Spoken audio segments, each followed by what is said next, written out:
Titanic, built to be unsinkable. Her captain and crew, the finest of their day. The night, moonless, still and calm, crystal clear. Eyes ahead! And yet, the greatest maritime disaster in history.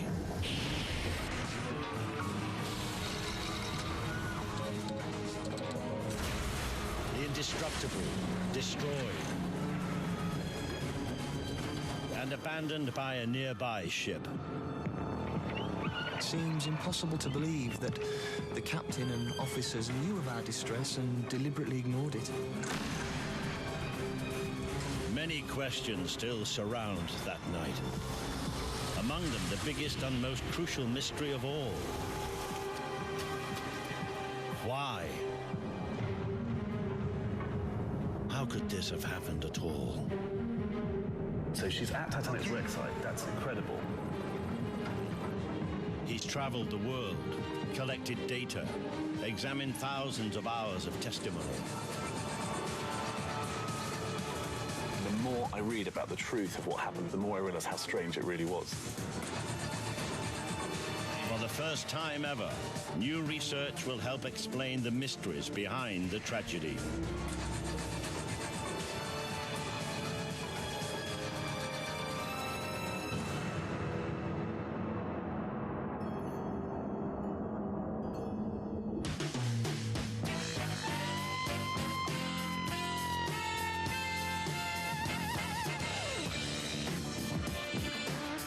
Tim Moulton is one of the world's foremost experts on the Titanic.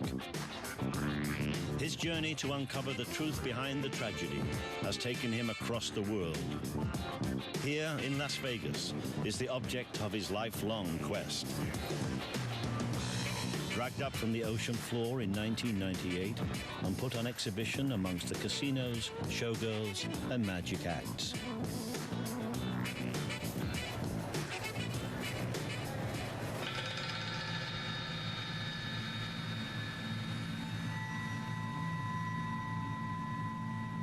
"15 tons of the hull of the Titanic, pulled up from 2.5 miles beneath the North Atlantic.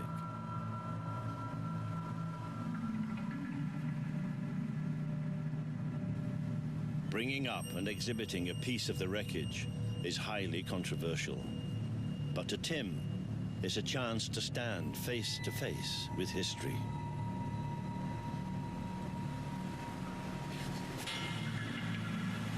She's here. This is the Titanic. This is what was built in Belfast 100 years ago. And this is a testament to how beautifully built she was. She's like a work of art. Every rivet, literally handcrafted.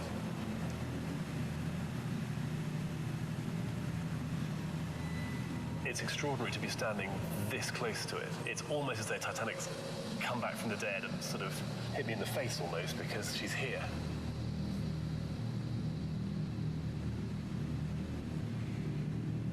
Tim has devoted his life to understanding what really happened that night in the freezing waters of the North Atlantic. As a piece of machinery, Titanic seems invincible. What you can see here from this 15-ton piece of the Titanic is the strength of it, just the sheer... We don't build things like this today anymore. The way its heaviness, its strength, the way the rivets were heat sealed into it and shrunk onto this very thick shell plating here. And even over here, you can see the glass. The thickness of the glass is absolutely amazing. I mean, that is nearly 2 inches thick. This ship is built like a battleship.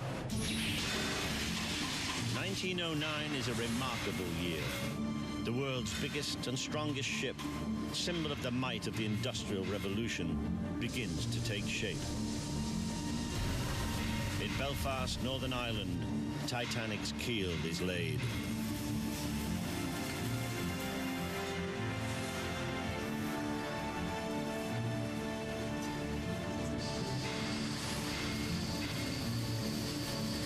At the same time, 2,000 miles away in the ice fields of Greenland, an armada is launched.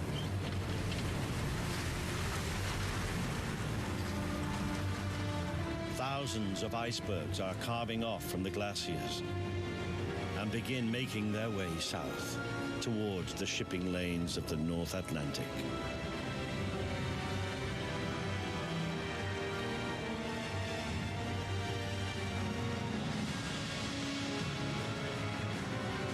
By April 1912, the unsinkable Titanic is being crewed by the best mariners in the world, with passengers determined to be part of the maiden voyage.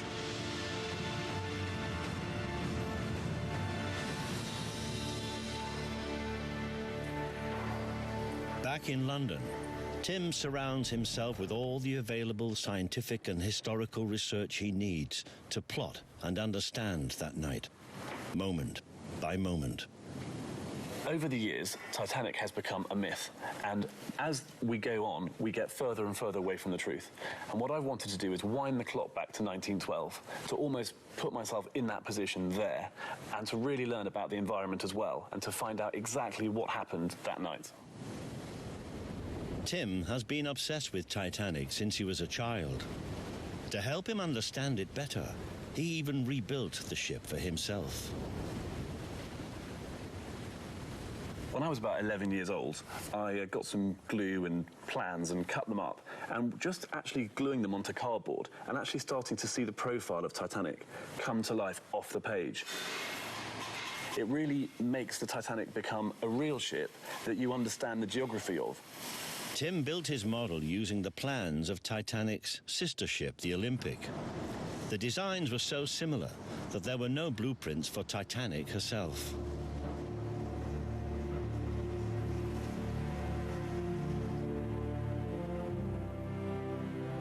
But now, based on first-hand accounts from survivors and the reconstruction made after her discovery on the ocean floor, Tim has this complete, accurate layout of the ship. In her day, Titanic is the largest moving object ever made. She is 1/6 of a mile long, 175 feet high, and divided into 11 decks. The top deck houses the navigating bridge. The next 5 decks include exquisite first-class staterooms and luxurious architecture, such as the spectacular grand staircase. The bottom 3 decks are reserved for crew, cargo, and machinery. This extraordinary vessel was moved through the water by 3 giant propellers, which were powered by engines generating nearly 60,000 horsepower. Titanic was a floating city, capable of carrying 3,500 people, and she had fabulous facilities. She had a squash court 2 decks deep, she had a swimming pool, and she even had a gymnasium complete with a rowing machine. The first-class dining saloon is located in the center of D-Deck. It is one of the most stable positions on the ship. One more detail designed to maximize the comfort of the passengers. Finally, on the 10th of April 1912, Titanic raises anchor and sets sail. Destination, New York.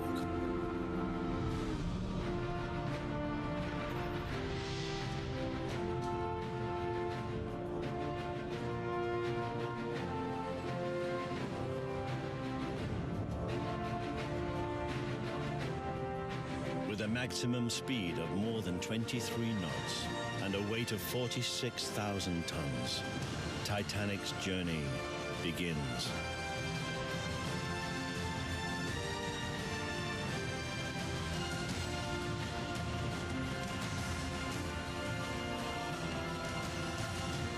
But from the very start, there are ominous signs. One of the lesser-known facts about the Titanic is there was a fairly serious coal bunker fire raging in Titanic that began at Belfast, where the Titanic was built, and they put out the fire on Saturday night. So it took them nearly the whole voyage to get the fire under control. Titanic is carrying passengers from every class of society. Hundreds of immigrants from many countries, British citizens who are hoping to make a new life in America. Others returning home after holidaying in Europe. Colonel Archibald Gracie IV was a graduate of West Point Military Academy. He was traveling first class back to New York.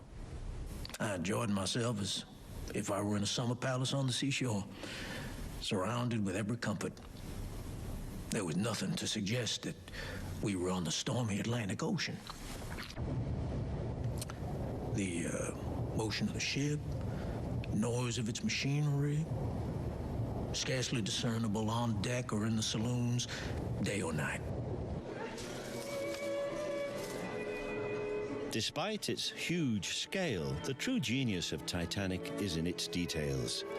It is as genteel as the finest cafes on the continent. On the lower deck, freezer stores mean that the restaurants and cafes are stocked with the finest fresh produce. The Café Parisien, out on B deck, is accompanied by a view of the North Atlantic passing by the French windows, a first on any ship. Inside in the restaurant, the first-class a la carte menu has 11 courses, including oysters, sirloin of beef, peaches in chartreuse jelly, and chocolate and vanilla desserts. Other luxuries are equally suited to the fitness fanatic, Colonel Gracie. And when Sunday morning came, I considered it high time to begin my customary exercises, and determined to patronize for the rest of the voyage the squash racket court, the swimming pool, the gymnasium, etc.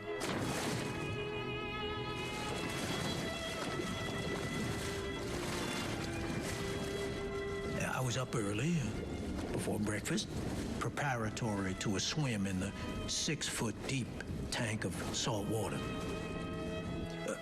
heated to a refreshing temperature. In no swimming bath had I ever enjoyed such pleasure before.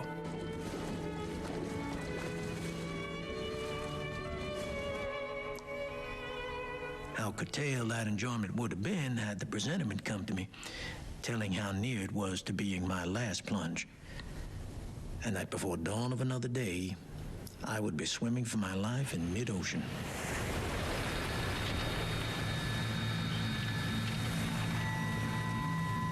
All this time, the ice field has been making its way further south and is now completely blocking the shipping lanes. The deadly icebergs and field ice are a looming threat directly ahead of Titanic. Meanwhile, the passengers are enjoying their trip, safe in the knowledge that they aren't on a brave adventure into the unknown. They're so confident because the North Atlantic liner routes are as reliable as railway lines. Thousands of ships regularly cross from east to west and back, with set routes known as steamer tracks. Titanic's journey will take exactly 7 days.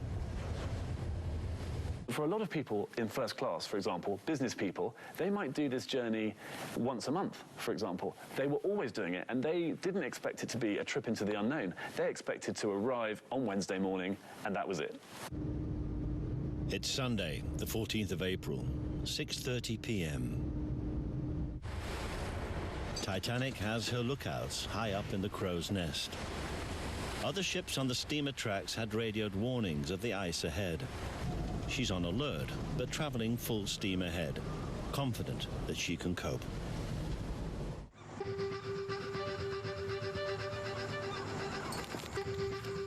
Today, it's inconceivable that a ship could be steaming into an area of ice protected only by the eyesight of its lookouts.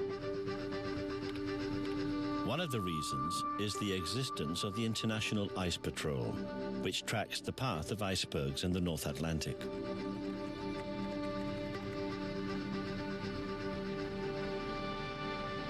The International Ice Patrol was set up as a direct consequence of the disaster. Oceanographer Don Murphy is their chief scientist. Don, I'm interested to know, where do the icebergs come from and how long do they take to get there? The icebergs in the western North Atlantic, the ones that enter the shipping lanes, come primarily from the west coast of Greenland.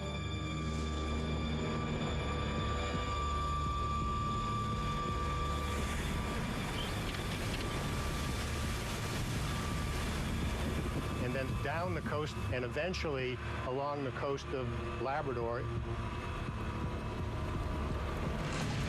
And then towards the shipping lanes and into the area where they become a very severe danger to the North Atlantic mariner.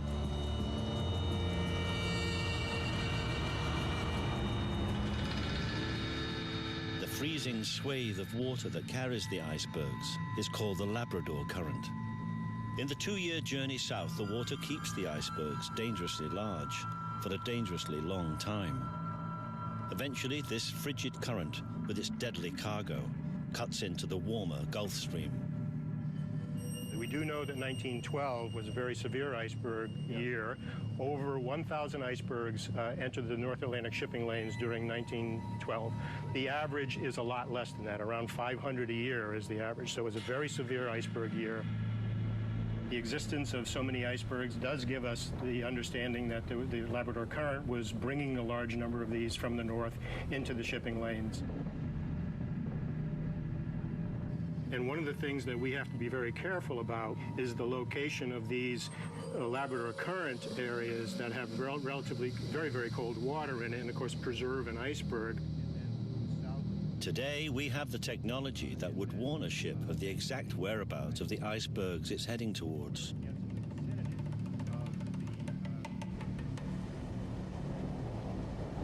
April 14th, 1912, 10 p.m.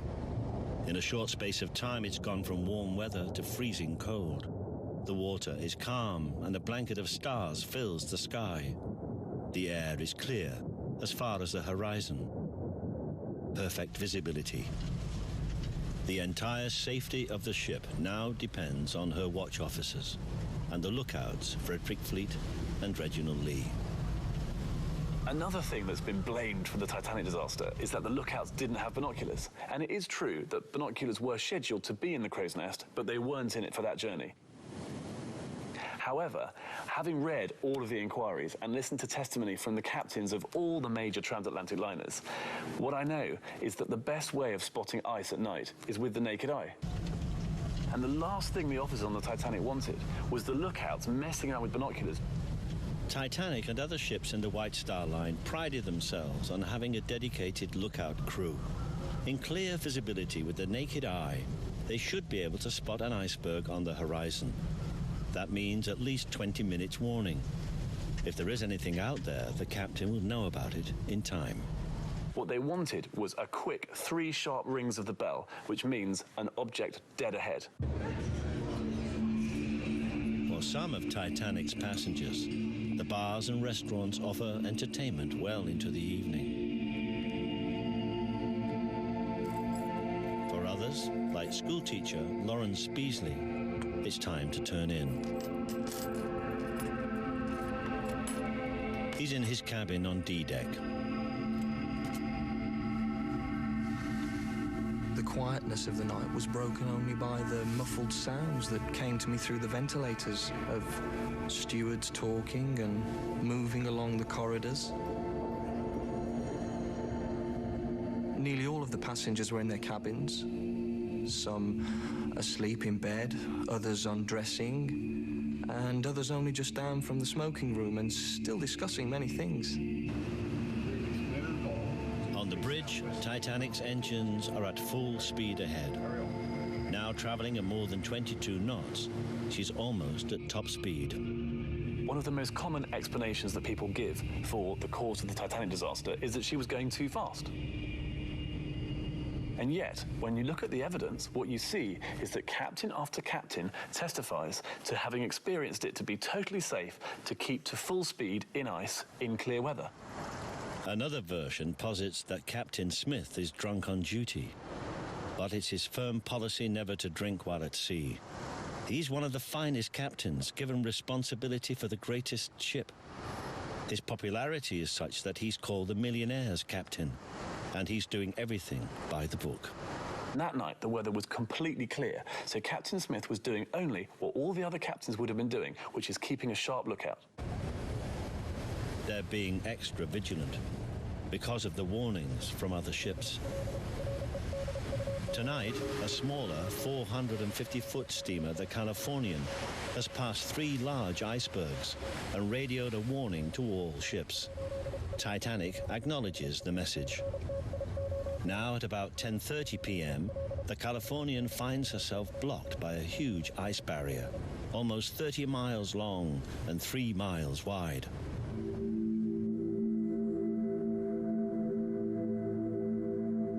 She is captained by Stanley Lord. He's one of the youngest and most promising captains on the North Atlantic.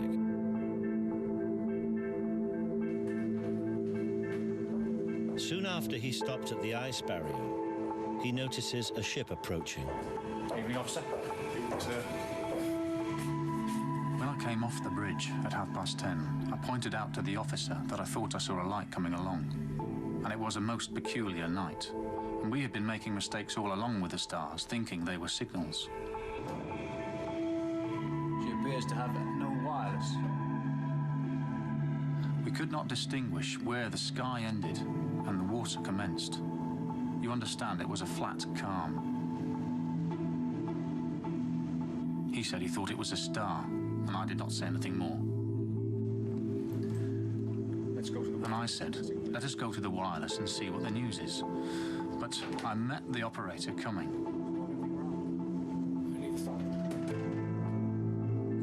And I said, do you know of anything around? He said, only the Titanic. And I said, to me, it doesn't look like the Titanic. There's no doubt about it.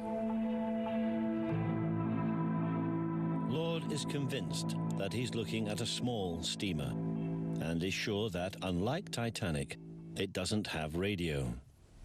He tells his radio operator to put in another call to Titanic, which must be elsewhere. In Titanic's radio room, the operator is under pressure.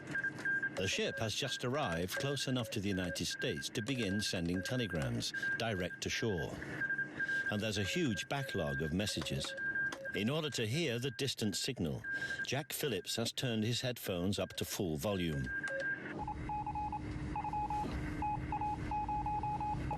On the Californian, Cyril Evans types out his warning. But he has no idea how close Titanic is.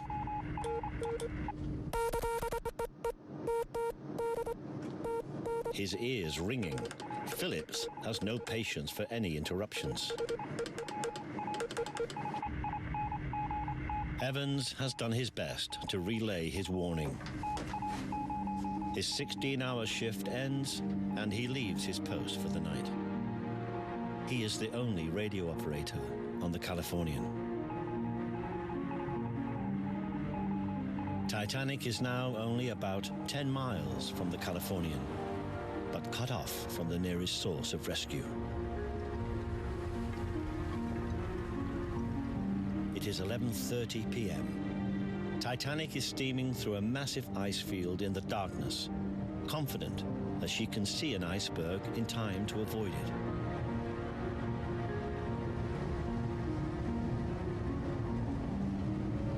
But just 10 minutes later, her luck runs out. Ice ahead!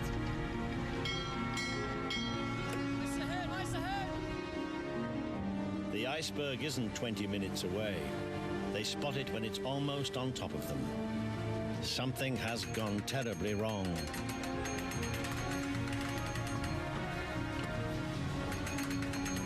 On the bridge, the crew put the engines into reverse and turned the wheel to avoid the iceberg.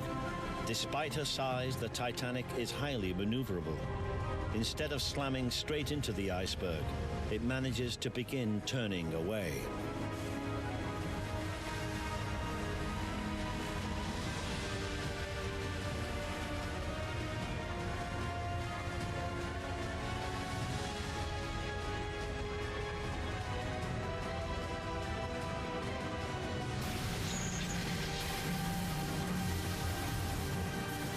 The hidden ice shelf rips along Titanic's hull.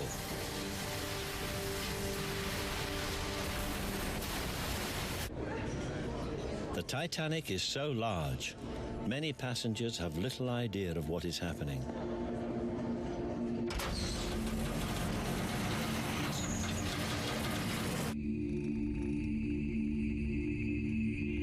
Lawrence Beasley is on D-deck near the stern of the ship. There came to me what seemed nothing more than an extra heave of the engines. Nothing else. No sense of shock, no jar that felt like one heavy body meeting another. The thought came to me that they must still have further increased the speed.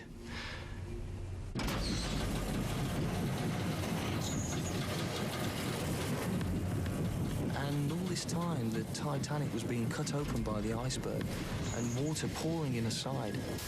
And yet no evidence that would indicate such a disaster had been presented to us.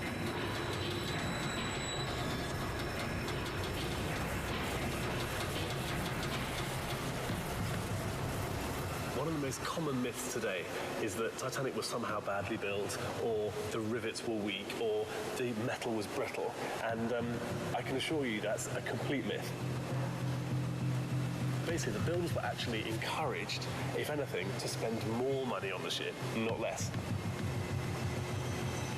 The damage that was caused by the iceberg to Titanic was equal to 1 million foot-tons a second, and that's like an explosion. And basically, even a modern battleship would have been sunk by that sort of impact.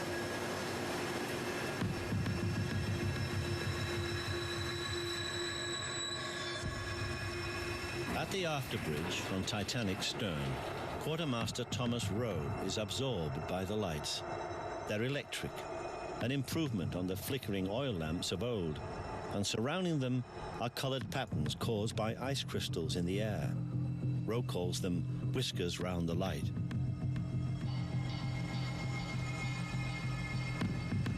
I glanced forward. A windjammer, sails set, seemed to be passing along the starboard side. Then I realized it was an iceberg, towering perhaps 100 feet above the water. The next instant, it was gone, drifting astern into the dark.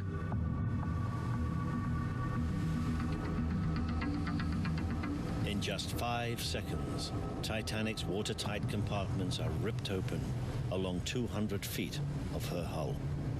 The apparently unsinkable ship is fatally wounded. I think many people believe that it was purely PR and advertising on behalf of the White Star Line, that they claimed that Titanic was unsinkable.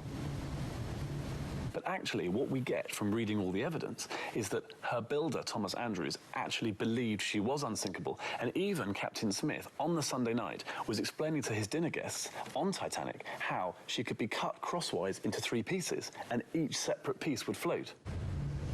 Titanic is built with 16 watertight compartments. The worst accident the designers could imagine was a collision with another ship, flooding 2 of them. Even if her first 4 had been flooded, she would have stayed afloat. But what happened that night was a freak sideswipe disaster which took out 6 watertight compartments. And that kind of sideswipe disaster has never happened before or since in recorded maritime history. Ironically, if Titanic had hit the iceberg head-on, it would have likely survived. But the damage caused by the iceberg was literally unimaginable.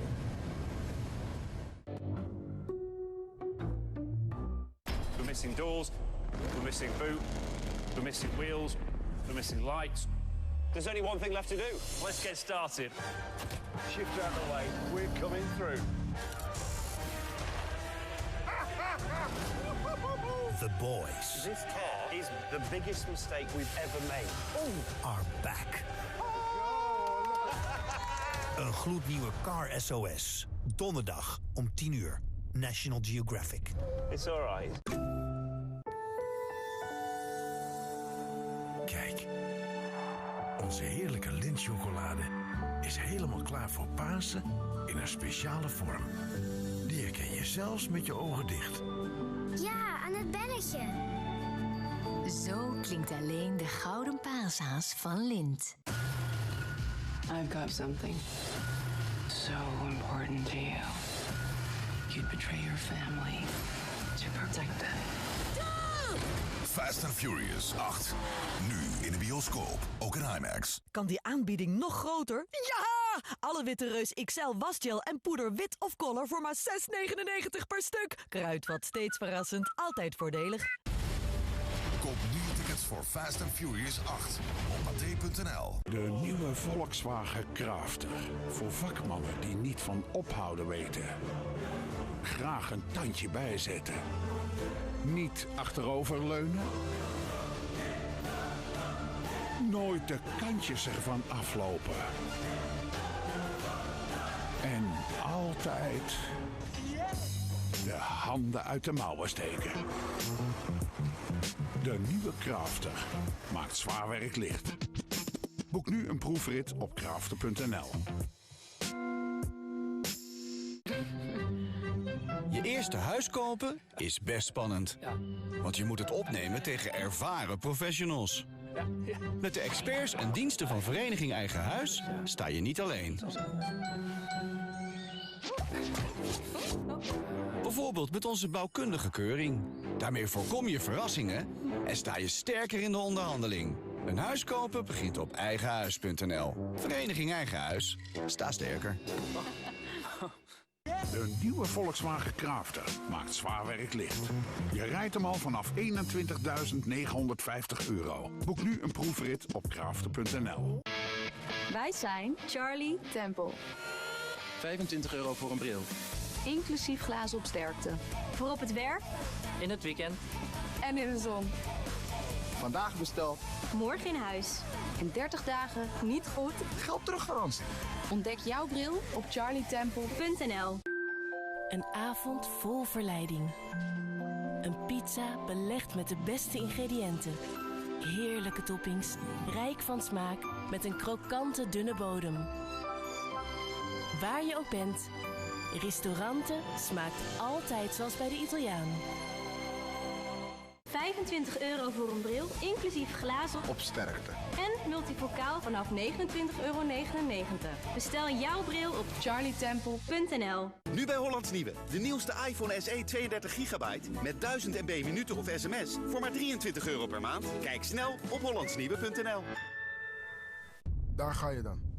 Je weet niet waarheen of hoe lang. Maar één ding is zeker. Het gaat allemaal gebeuren. Vanuit een heerlijke roes donder je plotseling uit je comfortzone. Gevaarlijke hobbels, tergende vlaktes en lekkere kronkels. Soms zie je het aankomen. Meestal staat ineens de wereld op zijn kop. Maar wie met opgeheven hoofd de confrontatie aangaat, weet. Je komt er altijd sterker uit. Walibi, dare to get real. Geen toestel nodig? Kies dan voor SIM-only van Hollands Nieuwe. Met 1000 MB minuten of sms voor slechts €8 per maand. Kijk snel op hollandsnieuwe.nl. Geurverspreiders moeten je huis fris maken. Niet nat. Daarom heeft Airwick Pure ontwikkeld. De enige spray zonder water, dus ook zonder vochtige nevel. Zodat je volop kunt genieten van het heerlijke parfum. Airwick Pure, een en al parfum zonder vochtige nevel. Pure is nu ook verkrijgbaar als Airwick Freshmatic voor automatische verspreiding.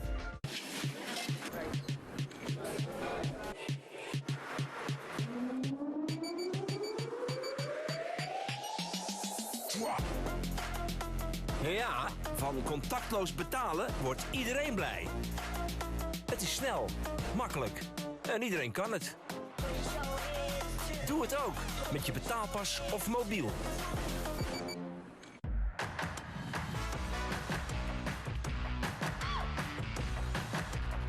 Verstop je niet meer achter je masker. Reinig je poriën en onthul je mooie gezicht. Met de kracht van zuiveringssoda en houtskool. Bioré. Soon after the impact, Lawrence Beasley realizes that something is wrong. And so, with no thought of anything serious having happened to the ship, I continued my reading. And still the murmur from the stewards and from adjoining cabins, and no other noise. No cry in the night, no alarm given, no one afraid.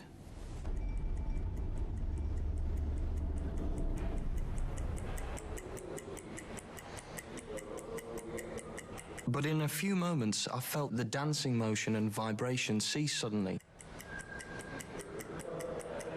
The engines, that part of the ship that drove us through the sea, had stopped dead. Beasley makes his way to the upper decks to find out more. Whilst down below, the ship's designer examines the damage and discovers the ship has less than 2 hours to live. 47 minutes after impact, Captain Smith gives the orders to send out a radio distress signal and load the lifeboats with women and children. A common belief is that Titanic simply didn't have enough lifeboats for all her passengers and crew. The truth is more complicated. In 1912, the Board of Trade was trying to make ships become watertight and become lifeboats in themselves. And the Board of Trade actually rewarded you with having to carry less lifeboats if your ship was properly subdivided.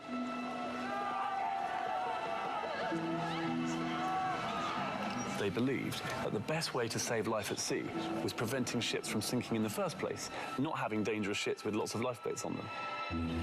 Over the next 1.5 hours, 18 lifeboats and rafts are lowered down the side of Titanic and are eventually loaded with only 700 of the over 2,000 passengers and crew. With no more women and children nearby to fill boat 13, Lawrence Beasley is ordered to jump in. Meanwhile, still on board Titanic, Colonel Gracie sees what he thinks is a last chance for rescue. To reassure the ladies, of whom I had assumed special charge, I showed them a bright white light that I took to be a ship about 5 miles off, and which I felt sure was coming to our rescue.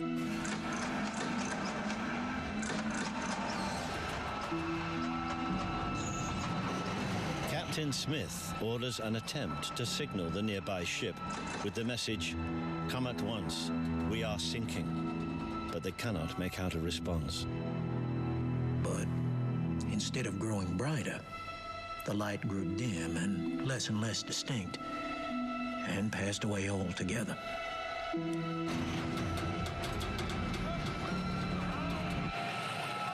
On the freezing sea, the lifeboats row to a safe distance from the doomed Titanic. As the oarsmen pulled slowly away, we all turned and took a long look at the mighty vessel towering high above our midget boat.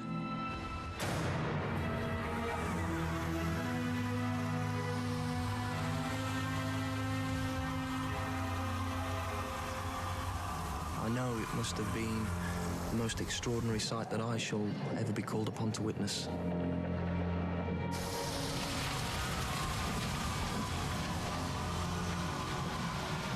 On the giant Titanic, 1,500 people are left stranded as it lurches into the water. Colonel Gracie tries to make his way towards the stern. Ahead of us was a mass of humanity, trapped against a railing, unable to move.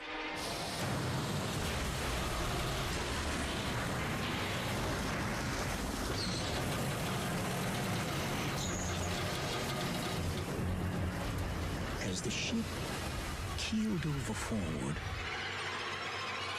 I believe their bodies were caught in the angles of the deck or entangled in the ropes and sank with the ship.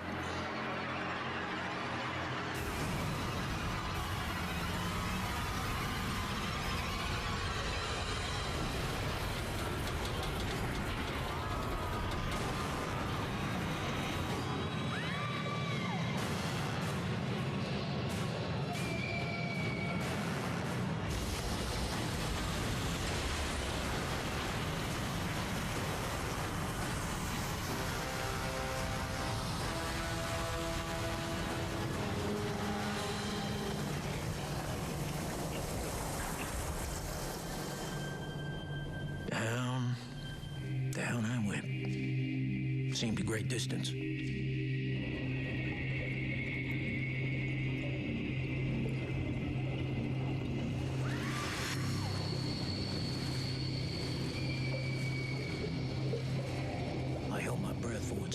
interminable time, till I could scarcely stand it any longer.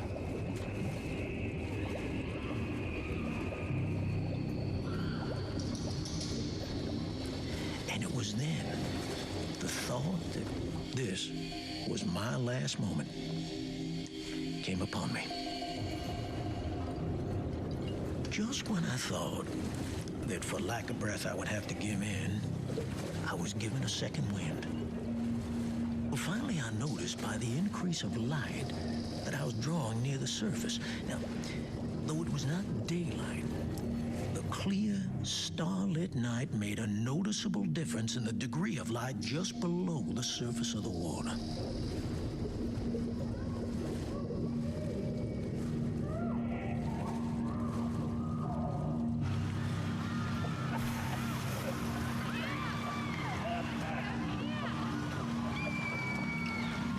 Gracie eventually finds his way onto a lifeboat.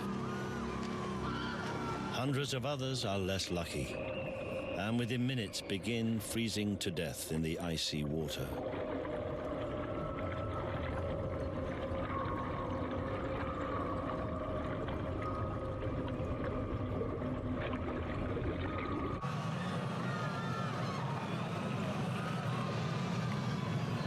"16-year-old Jean Hippack witnesses the horror from Lifeboat 4.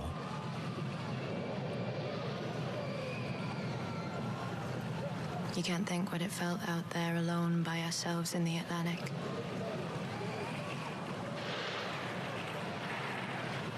You know what they say when you see a shooting star, someone is dying. And we thought of that, for there were so many dying not far from us.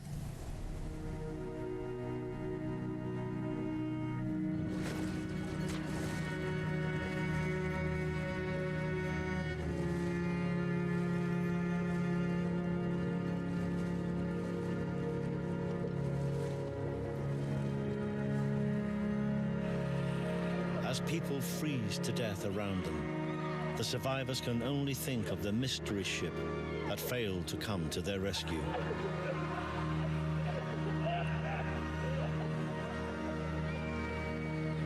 The pity of it. So near. And so many people waiting for the shelter its decks could have given so easily.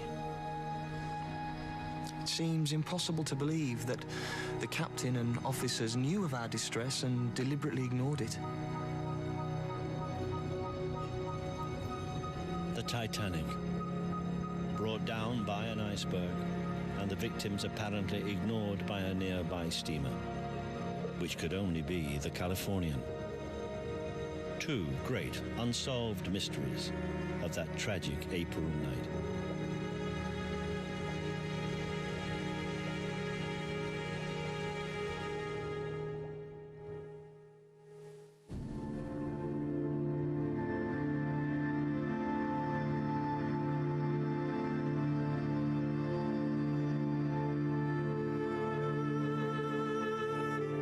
Eventually, 1,517 people died. Men, women, and children.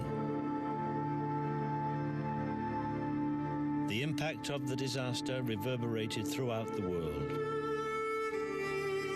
The Titanic, the great hope of a generation, had failed.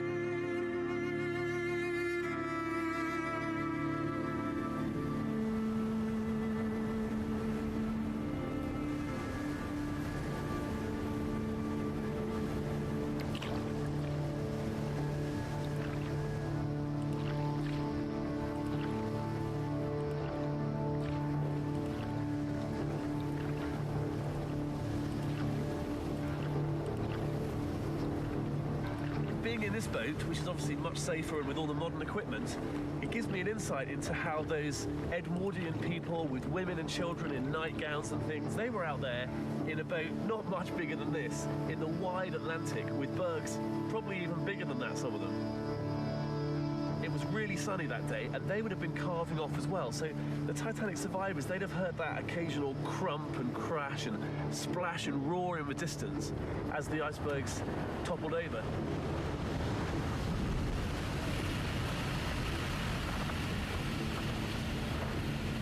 Fourth Officer Boxall, who was the navigating officer on the Titanic, he explained that as soon as the screams had died down of the drowning on the Titanic, he could hear the water on the ice.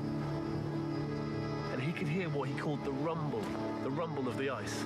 And just out there, I could hear the rumble of the ice. Tim's deep understanding of all the literature, from first-hand testimony to the best scientific research, is what makes his work so unique. And there is a huge amount of material. Titanic is, in fact, one of the best documented disasters in history, the subject of massive public inquiries. In New York and London, 180 witnesses were subjected to 50,000 questions. As soon as the survivors came off the Titanic, they gave their interviews to newspapers who slightly embellished the stories. And what I've been interested in doing is getting back to what people who were there actually experienced. On the Titanic, eyewitnesses include Colonel Gracie, Lawrence Beasley, and Gene Hippack. The lookouts, Frederick Fleet and Reginald Lee. On the Californian, Captain Lord and Apprentice Gibson. They all have something to say about that night, written in books or questioned under oath at the inquiry. Tim's reading of the thousands of pages of expert testimony has helped him dismiss so many of the so-called facts explaining the tragedy. She had very good experienced lookouts. She had the most experienced crew. She was, in fact, the best built ship. She could turn on a sixpence, effectively. Having looked at all of these theories of what may have caused the Titanic disaster, you can actually see that each one falls apart on close scrutiny. So we're still left with a question. What really was the underlying cause of the sinking of the Titanic?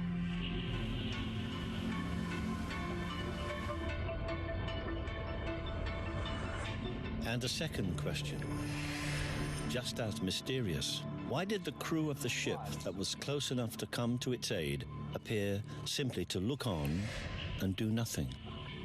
For Tim, there is only one way to solve these questions. For me, the facts are absolutely key. There are hundreds and hundreds of books on the Titanic, but the only ones I'm interested in are ones that were written by people who were there, or ones which are the transcribed testimony of eyewitnesses. Going over the witness statements, what becomes clear is that the night wasn't as perfect as it first seemed.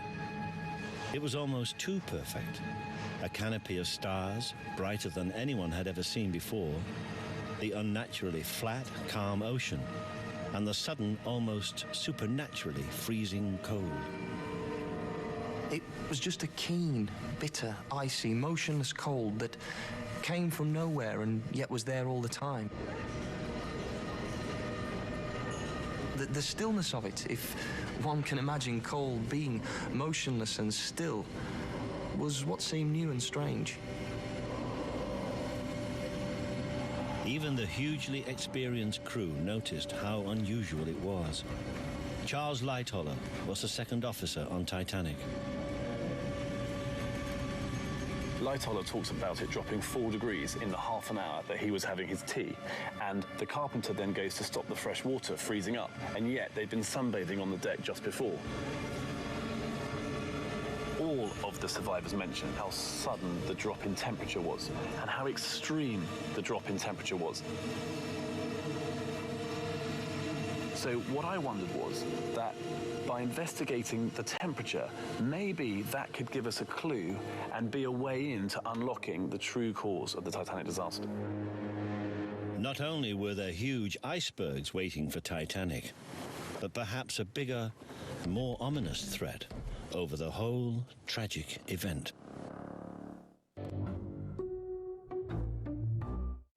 Prophets, spiritual enlightenment, the afterlife. They are mysteries as old as time, but today there is more for us to discover than ever before. What are heaven and hell? Who are the chosen ones? Is there really proof of God? Join me. The time to explore it all is right now. The Story of God met Morgan Freeman. Morgen, 9:30. National Geographic. Challenge 360.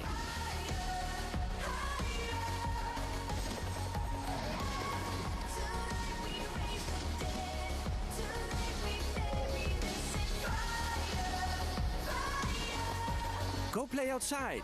Activo 2 met extra veel zuurstof. Van Adel Hotsener. Voel je wauw. She's got the love. She's got the love. Ontdek nu de nieuwe denim looks op Bonprix. It's me.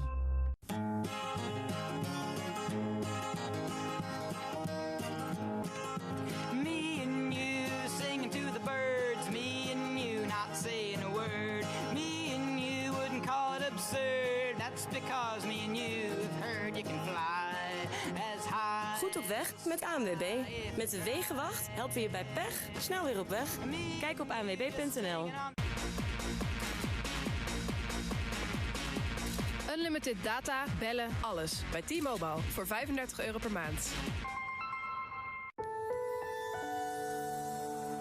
Kijk, onze heerlijke lintchocolade is helemaal klaar voor Pasen in een speciale vorm. Die herken je zelfs met je ogen dicht. Ja, aan het belletje. Zo klinkt alleen de gouden paashaas van Lindt.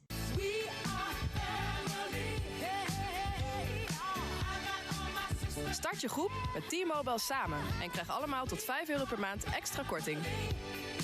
Dan heb je unlimited data, bellen, alles. Niet voor 35, maar vanaf €30 per maand. Samen is slimmer. Ik heb zo'n leuke vakantie gehad. We hadden een super tentenhuis. En ik heb heel veel nieuwe vriendjes gemaakt. En er was een zwembad met een super glijbaan. En s'avonds was er een minidisco. En dan mocht ik heel laat op blijven. Vakantielijn. De grootste vakantie van je leven. Boek nu uw meivakantie op vakantsolei.nl.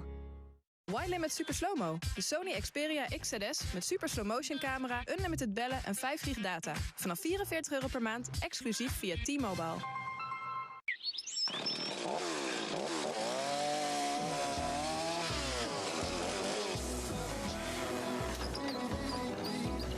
Een nieuwe lente, een nieuw geluid. En speciaal voor Pasen hebben we het geluid van warme paasbroodjes, vers fruit en de leukste ontbijttips voor een uitgebreid ontbijt. Zo begint Pasen goed bij Jumbo. Kijk eens, Pluto, een nieuw vriendje.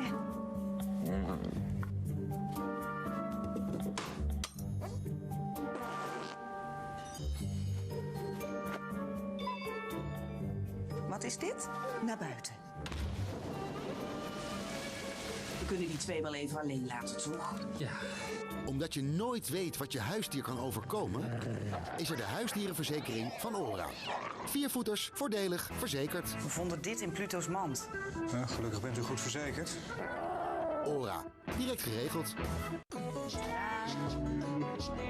Ja, bij Jumbo hebben we alles voor een heerlijk Pasen.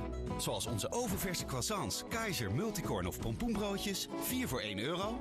Of Optimal Drink, alle soorten, 2 pakken voor maar €2.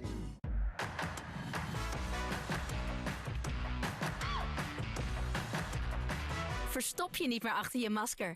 Reinig je poriën en onthul je mooie gezicht. Met de kracht van zuiveringssoda en houtskool. Bioré.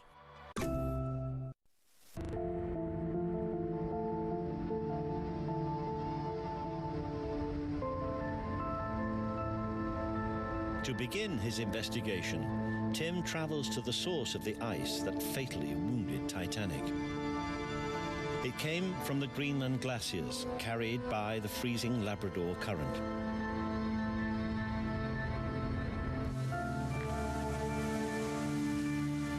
Even today, the current carries potentially fatal icebergs into the path of ships in the North Atlantic.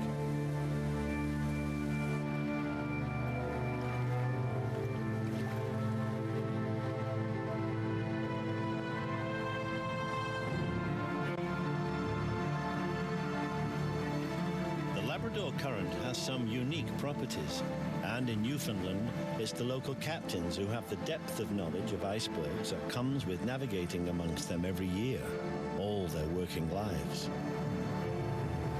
the trained eye, you can see the white caps forming here. You see some areas of calm as well. Yeah.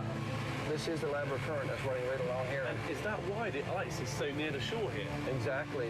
It's the driving force that brings these icebergs here, really.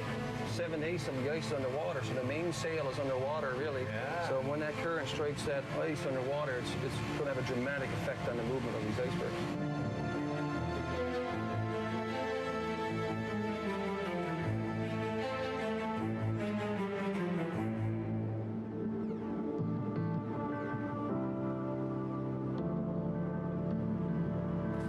Every 4 hours, every ship took the temperature of the air and the water, and they marked it in the log. And those logs were sent back to the meteorological offices of the various countries, and they used these readings to build synoptic charts of the weather.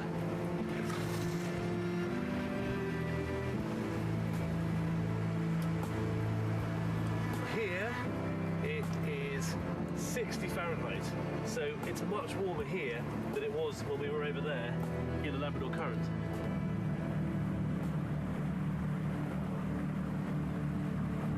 Tim has proved for himself how, as the cold Labrador Current travels south, it doesn't mix well with the warm water of the Gulf Stream. Even here, the boundary between the two is sharply marked. It can begin to explain those eyewitness accounts from Titanic, which describe such sudden and extreme changes of temperature as they cross the sharp border from the warm to freezing currents.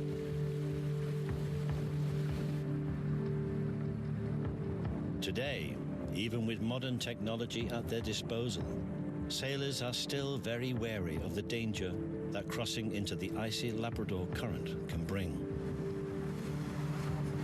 I can see in the night time, you know, how a captain could be confused or mesmerized is probably the best way I would describe it, really, because your eye can only focus on, you know, so much at a time. Yeah. Yeah. And what would you feel like if we were on this boat and we were, instead of coming into port like we are now, we were just in the middle of the Atlantic and there was hundreds of icebergs that we didn't know about in the dark? What would you think about that? I'd be pretty nervous. I mean, as we're standing here now, I'm looking at the water, looking for bergy bits, and I know what damage that these icebergs can do. So I would be quite fearful, really, to be quite honest with you. I'd make sure I'd have a lot of eyes on the water.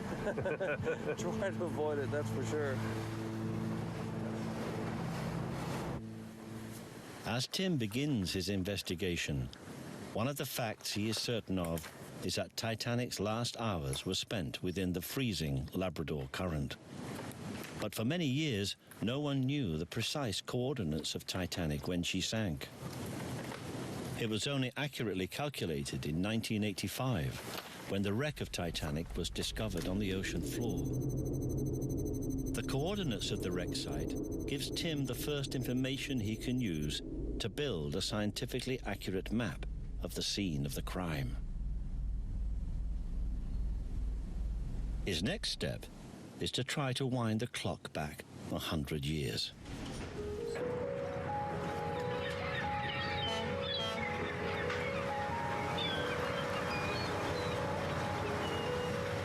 Searching for the logs, Tim puts in requests to the world's maritime archives.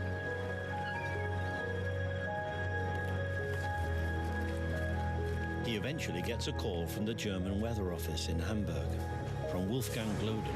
Hi, Tim. Let's look at my archive.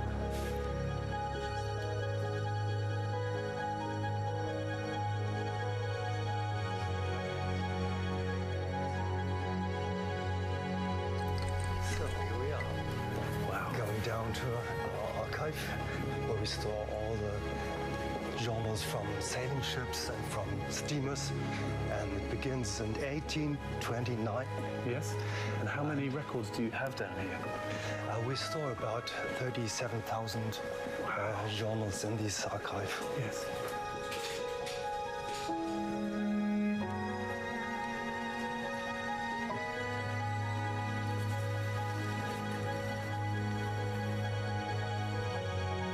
have to say that I'm a bit like a kid in a sweet shop down here, because these are the holy grail of what we've been looking for. We've been tracking down this data all over the world, and it's only because the Germans have kept such good records, and because they've kept them down here in this bunker, that they've actually survived 2 world wars, and they're actually available for us to access them.